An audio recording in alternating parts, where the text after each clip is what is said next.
व्रत त्योहार कथा। Subscribe this channel, press the bell icon. जय माता दी। आप सभी का हमारे YouTube चैनल पे बहुत बहुत स्वागत है।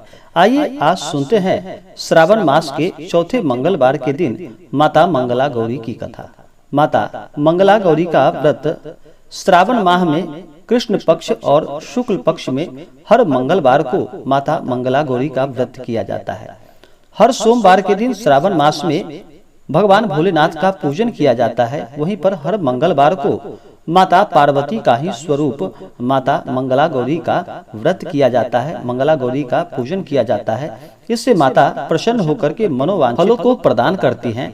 यह व्रत करने से स्त्रियों को अखंड सौभाग्य की प्राप्ति होती है। इस व्रत को करने से वैधव्य योग नहीं होता। माता हर प्रकार के संकटों को टाल देती है।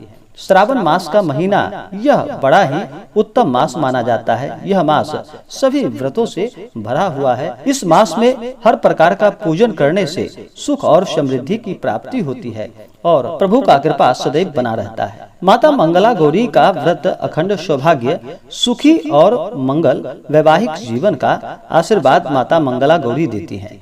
मान्यता है कि संतान और सौभाग्य की प्राप्ति की कामना के लिए माता मंगला गौरी का व्रत रखा जाता है। इस व्रत में एक बार ही भोजन ग्रहण करना चाहिए और माता पार्वती यानी कि माता मंगला गौरी की सच्ची श्रद्धा के साथ नियम और निष्ठा के साथ आराधना करनी चाहिए। इससे माता प्रसन्न होती है। इस व्रत को करने से सुहागिनों को विशेष प्रकार के पुण्य फलों की प्राप्ति होती है और अखंड सौभाग्य की प्राप्ति होती है। इस व्रत को करने वाले को चाहिए कि इस दिन सुबह ब्रह्म मुहूर्त में उठ करके अपने सभी नित्य क्रियाओं से निवृत्त हो करके गंगा नदी में या घर के जल में ही थोड़ा सा गंगा जल मिला करके स्नान करना चाहिए, शुद्ध वस्त्र धारण करना चाहिए और मन में संकल्प लेना चाहिए कि हे माता मंगला गौरी, आज मैं आपका व्रत करने जा रहा हूँ। मन में जो भी इच्छा हो, जो भी कामना हो, वह माता से कहनी चाहिए। मंगला गौरी का व्रत कम से कम 5 वर्षों के लिए इस व्रत को किया जाता है। मंगला गौरी का व्रत अगर आरंभ करना हो तो शुक्ल पक्ष की पहली मंगलवार से ही माता मंगला गौरी का व्रत आरंभ किया जाता है।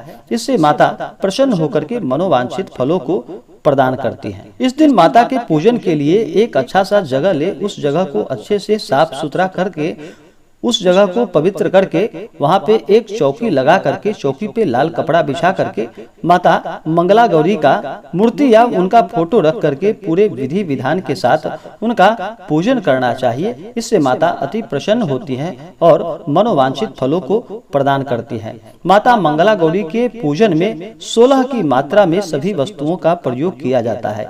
इस दिन माता को 16 प्रकार का भोग भी लगाया जाता है। 16 दीप जला करके माता का पूजन किया जाता है। तो आइए सुनते हैं माता मंगला गौरी व्रत की कथा। तो बोलिए प्रेम से माता मंगला गौरी की जय। बहुत समय पहले की बात है। एक पौराणिक कथा के अनुसार प्राचीन काल में धर्मपाल नामक एक सेठ था। वह भगवान भोलेनाथ का परम भक्त था। उस सेठ के पास पैसों की कोई कमी नहीं थी, लेकिन कमी थी तो केवल एक पुत्र की। पुत्र न होने के कारण वह बहुत दुखी रहता था। कुछ समय पश्चात भगवान भोलेनाथ महादेव की कृपा से उसे पुत्र रत्न की प्राप्ति हुई। लेकिन यह पहले से ही तय था कि उसका पुत्र का उम्र केवल 16 वर्ष का ही उसे प्राप्त हुआ था। उसके बाद 16 वर्ष की आयु में उसकी मृत्यु हो जाएगी। इसके बाद सेठ ने एक ज्योतिषी से विचार करके माता मंगला गौरी का व्रत करने वाली स्त्री से विवाह कराने को उस सेठ को बोला। उस सेठ ने एक कन्या की तलाश की और फिर मंगला गौरी व्रत करने वाली कन्या से उसका विवाह कराया गया और विवाह के पश्चात उसे वैधव्य दुख नहीं हुआ और माता मंगला गौरी की कृपा से धर्मपाल के पुत्र के सिर से उसकी मृत्यु का साया टल गया और उसकी आयु लंबी हो गई और माता मंगला गौरी की कृपा से उसे समस्त प्रकार के सुख और समृद्धि की प्राप्ति हुई। माता मंगला गौरी सभी प्रकार के सुख और समृद्धि को प्रदान करने वाली है तथा अखंड सौभाग्य का वरदान देने वाली है। तो बोलिए प्रेम से माता मंगला गौरी की जय। तो आशा करता हूँ कि यह जानकारी आपको अच्छा लगा हो। ऐसे ही ज्ञानवर्धक जानकारियाँ प्राप्ति के लिए हमारे इस चैनल को लाल बटन दबा करके सब्सक्राइब करें, साथ में बेल आइकन घंटी दबाएं ताकि मेरे वीडियो का नोटिफिकेशन आपको समय से मिलता रहे। कमेंट में जय माता दी जरूर लिखें ताकि आपकी कुशलता का हमें पता चलता रहे। जय माता दी, धन्यवाद।